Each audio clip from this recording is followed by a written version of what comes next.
नमस्कार दोस्तों, आपका स्वागत है आपके अपने चैनल फ्री एजुकेशन 9 पर। तो आज का हमारा टॉपिक है भारत के पर्वत। काफ़ी इम्पोर्टेंट टॉपिक है। चाहे आप किसी भी एग्ज़ाम की तैयारी कर रहे हों तो इस टॉपिक से एक न एक प्रश्न ज़रूर आता है। तो चलिए बिना देरी करते हुए वीडियो को शुरू करते हैं। फ्रेंड्स, इस वीडियो में हमने अरावली पर्वत श्रृंखला, सतपुड़ा पर्वत, मैकाल पर्वत और गिर पहाड़ियाँ, अजंता पर्वत श्रेणी, दक्षिण भारत की जो प्रमुख चोटियां हैं, सबको बहुत ही अच्छे तरीके से हमने कवर किया। वीडियो को लास्ट तक देखें। आगे देखते हैं पर्वत श्रृंखलाओं के बारे में। मैंने इस वीडियो को एग्ज़ाम ओरिएंटेड फैक्ट के ही कवर किए हैं, मतलब कि जो कि आपके एग्ज़ाम के लिए इम्पोर्टेंट हैं, इसलिए आप वीडियो को पूरा एंड तक देखना। सबसे पहले हम देखते हैं अरावली पर्वत श्रृंखला। जैसा कि आप मैप में देख रहे हैं, यह गुजरात से लेकर राजस्थान, हरियाणा तक फैली हुई अरावली पर्वत श्रृंखला गुजरात से लेकर राजस्थान और हरियाणा तक फैली हुई है। पर इसका 80% भाग, जैसा कि आप मैप में देख सकते हैं, राजस्थान में ही है। इसलिए कई बार एग्ज़ाम में यह पूछ लिया जाता है कि अरावली पर्वत श्रृंखला कहाँ स्थित है। ऑप्शन में राजस्थान दिया होता है। आप देख ही रहे हैं जो कि इसका 80% भाग ये राजस्थान में ही है और यह भारत की सबसे पुरानी पर्वत श्रृंखला है। ये काफ़ी इम्पोर्टेंट है। कई बार एग्जाम में पूछा गया है कि भारत की सबसे पुरानी पर्वत श्रृंखला कौन सी है, तो याद रखिएगा अरावली पर्वत श्रृंखला। इसकी सर्वोच्च चोटी ये भी बहुत महत्वपूर्ण है। कौन सी है सर्वोच्च चोटी? गुरु शिखर। अरावली पर्वत श्रृंखला की सर्वोच्च चोटी कौन सी है? गुरु शिखर। और इस सर्वोच्च चोटी यानी गुरु शिखर की ऊंचाई कितनी है? तो इसकी ऊंचाई 1722 मीटर है। ये 3 पॉइंट हैं याद करने वाले। तो अब राजस्थान के बाद अब हम देखते हैं मध्य प्रदेश। तो आप मैप में देख रहे हैं, ये है मध्य प्रदेश।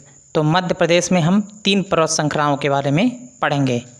तो सबसे ऊपर है विंध्याचल पर्वत श्रृंखला और नीचे की ओर है सतपुड़ा पर्वत श्रृंखला। आप ब्राउन कलर में देख रहे हैं जो सतपुड़ा पर्वत श्रृंखला, और आगे की ओर जब आप ब्लू कलर में देख रहे हैं तो वह है मैकाल पर्वत श्रृंखला। यही जो सतपुड़ा पर्वत श्रृंखला जब आगे की ओर छत्तीसगढ़ में प्रवेश करती है तो उसी को मैकाल पर्वत श्रृंखला कहते हैं। याद रखिएगा, ये जो सतपुड़ा पर्वत श्रृंखला है जो मध्य प्रदेश से आगे की ओर जब छत्तीसगढ़ में प्रवेश करती है, कुछ हिस्सा मध्य प्रदेश में, बाकी का हिस्सा छत्तीसगढ़ में, उसी को मैकाल पर्वत श्रृंखला कहते हैं। तो इससे प्रश्न क्या बनता है? ज़्यादातर सर्वोच्च चोटी पूछी जाती है एग्ज़ाम में। तो सबसे पहले हम देखते हैं सतपुड़ा पर्वत श्रृंखला। सतपुड़ा पर्वत श्रृंखला की सर्वोच्च चोटी कौन सी है? तो याद रखिएगा कौन सी है? धूपगढ़। सतपुड़ा पर्वत श्रृंखला की सर्वोच्च चोटी कौन सी है? धूपगढ़। धूपगढ़ सर्वोच्च चोटी है सतपुड़ा पर्वत श्रृंखला की। और इसकी ऊंचाई कितनी है? इसकी ऊंचाई लगभग 1350 मीटर है। इसके बाद हम देखते हैं मैकाल पर्वत श्रृंखला। तो मैकाल पर्वत श्रृंखला की सर्वोच्च चोटी है अमरकंटक। वेरी इंपॉर्टेंट है, कई बार एग्जाम में पूछी गई है। अमरकंटक किसकी सर्वोच्च चोटी है? तो वो है मैकाल पर्वत श्रृंखला की सर्वोच्च चोटी। और इसकी ऊंचाई कितनी है? 1036 मीटर। तो यही 2 सर्वोच्च चोटी पूछी जाती है, सतपुड़ा की धूपगढ़, मैकाल की अमरकंटक चोटी। मैकाल पर्वत की सर्वोच्च चोटी अमरकंटक कई बार विभिन्न परीक्षाओं में पूछी गई। और याद रखिएगा, आप ये जो देख रहे हैं अमरकंटक, जो कि मैकाल पर्वत श्रृंखला की सर्वोच्च चोटी है, यहीं से निकलती है नर्मदा नदी। यहीं से नर्मदा नदी निकलती है, अमरकंटक से नर्मदा नदी निकलती है। और सतपुड़ा पर्वत श्रृंखला से निकलती है त्राप्ती नदी। तो एग्ज़ाम में क्या प्रश्न बनेगा कि नर्मदा और त्राप्ती नदी के बीच में कौन सी पर्वत श्रृंखला है? तो याद रखिएगा, आप देख ही रहे हैं इमेज में एक कौन सी पर्वत श्रृंखला है? तो यह है सतपुड़ा पर्वत श्रृंखला। नर्मदा और त्राप्ती नदी के मध्य कौन सी पर्वत श्रृंखला है? तो वह है सतपुड़ा पर्वत श्रृंखला। जो अमरकंटक चोटी है वहाँ से नर्मदा नदी निकलती है और जो सतपुड़ा पर्वत श्रृंखला से हमारी त्राप्ती नदी निकलती है, ये याद रखिएगा। मध्य प्रदेश के बाद अब हम आगे देखते हैं गुजरात और महाराष्ट्र। तो गुजरात से एक ही प्रश्न बनता है कि गिर पहाड़ियाँ कहाँ पर स्थित हैं? तो याद रखिएगा, गिर पहाड़ियाँ गुजरात में स्थित हैं। कहाँ स्थित हैं? गुजरात में स्थित हैं। यह प्रश्न क्यों बनता है? क्योंकि यहाँ पर एशियाई शेर पाए जाते हैं। एशियाई शेरों के लिए विख्यात गिर वन राष्ट्रीय उद्यान, एशियाई शेरों के लिए विख्यात गिर वन राष्ट्रीय उद्यान इसी क्षेत्र में स्थित है। जो कि गिर वन राष्ट्रीय उद्यान है, वहाँ पर एशियाई शेर पाए जाते हैं। और वह यहीं गिर पहाड़ियों में स्थित है, इसलिए यह प्रश्न इम्पोर्टेंट है। उसके बाद हम देखते हैं अजंता पर्वत श्रेणी। जैसा कि आप मैप में देख रहे हैं, अजंता पर्वत श्रेणी ये कहाँ पर है? महाराष्ट्र में है, और यहीं पर अजंता और एलोरा की गुफाएं स्थित हैं जो कि यूनेस्को में शामिल हैं, इसलिए यह प्रश्न भी इम्पॉर्टेंट है। अजंता पर्वत श्रेणी महाराष्ट्र में है और गिरि पर्वत श्रेणी जो हमारी गुजरात में है। मध्य भारत और पश्चिमी भारत को हम पढ़ चुके हैं। अब हम आते हैं दक्षिण भारत की तरफ। तो दक्षिण भारत में दो घाट हैं, एक है पश्चिमी घाट और एक है पूर्वी घाट। जिस प्रकार उत्तर भारत में हिमालय पर्वत श्रृंखलाएँ हैं, उसी प्रकार पश्चिम में जो पश्चिमी घाट है वह भी पर्वत श्रृंखला है, जिसे पश्चिमी घाट कहते हैं। ठीक उसी तरह पूर्व घाट में भी पर्वत श्रृंखला है, जिसे पूर्वी घाट कहते हैं।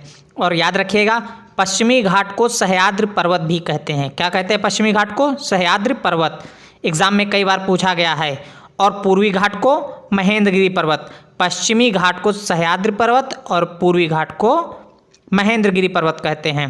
पश्चिमी घाट को सह्याद्री पर्वत और पूर्वी घाट को महेंद्रगिरी पर्वत कहते हैं, याद रखना। पूर्वी घाट और पश्चिमी घाट जहाँ पर आकर मिलते हैं उसे नीलगिरी पर्वत श्रेणी कहते हैं। तो नीलगिरी पर्वत श्रेणी किसे कहते हैं? जहाँ पूर्वी घाट और पश्चिमी घाट दोनों आकर मिलते हैं उसे नीलगिरी पर्वत श्रेणी कहते हैं। ये एग्जाम में कई बार पूछा गया है, इसलिए याद रखिएगा। और नीलगिरी पर्वत की सबसे ऊंची चोटी कौन सी है? डोडा बेट्टा। नीलगिरी पर्वत की सबसे ऊंची चोटी कौन सी है? डोडा बेट्टा, जिसकी ऊंचाई है 2637 मीटर। डोडा बेट्टा जो है दक्षिण भारत की दूसरी सबसे ऊंची चोटी है। डोडा बेट्टा दक्षिण भारत की सबसे दूसरी ऊंची चोटी है।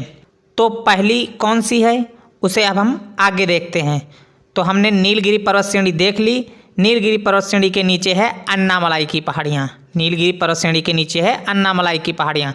और अन्नामलाई पर्वत श्रेणी की सर्वोच्च चोटी है अनायमुड़ी, जिसे अनामुदी भी कहा जाता है, जो कि दक्षिण भारत की सर्वोच्च चोटी है। तो दक्षिण भारत की सबसे ऊंची चोटी कौन सी है? तो वह है अनायमुड़ी। और दक्षिण भारत की दूसरी सबसे ऊंची चोटी कौन सी है? तो वह है डोडा बेट्टा। तो अन्नामलाई पहाड़ियों के नीचे है इलायची की पहाड़ियाँ, जो कि लगभग पूरा जिसका एरिया केरल में ही है। थोड़ा सा इसका एरिया तमिलनाडु में भी जाता है, पर लगभग ये जो पहाड़ी है केरल में ही है। तो इलायची की पहाड़ियाँ मुख्यतः कहाँ हैं? केरल में, जो कि इलायची के लिए बहुत मशहूर हैं, इसलिए इसे इलायची की पहाड़ी कहा जाता है। दक्षिण भारत की पहाड़ियाँ हमने देख लिया है। अब दक्षिण भारत के नीचे जो द्वीप हैं उनको देख लेते हैं। तो पहला है अंडमान निकोबार और दूसरा है लक्षद्वीप समूह। तो दोनों में द्वीप समूह हैं, इनकी सर्वोच्च चोटी देख लेते हैं। तो अंडमान निकोबार की सर्वोच्च चोटी है सैडल पीक। क्या है? अंडमान निकोबार की सर्वोच्च चोटी सैडल पीक, जिसकी ऊंचाई लगभग 737 मीटर है। परीक्षा में ज़्यादातर अंडमान निकोबार की सर्वोच्च चोटी ही पूछी गई है और उसकी ऊंचाई नहीं पूछी जाती है। उसके बाद लक्षद्वीप समूह को देख लेते हैं। लक्षद्वीप समूह की सर्वोच्च चोटी कौन सी है? नाचेरा, जिसकी ऊंचाई 752 है। तो लक्षद्वीप समूह की सबसे ऊंची चोटी कौन सी है? नाचेरा। अब हम देख लेते हैं नॉर्थ ईस्ट की तरफ। यहाँ से बहुत प्रश्न बनते हैं।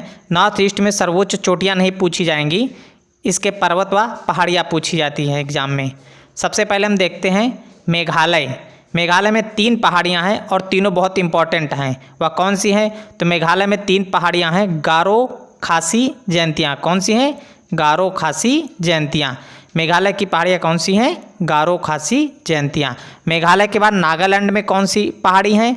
तो नागालैंड में नागा पहाड़ियाँ और मिज़ोरम में मिज़ो पहाड़ियाँ। उसके बाद अरुणाचल प्रदेश को देख लेते हैं। अरुणाचल प्रदेश में कौन सी पहाड़ी है?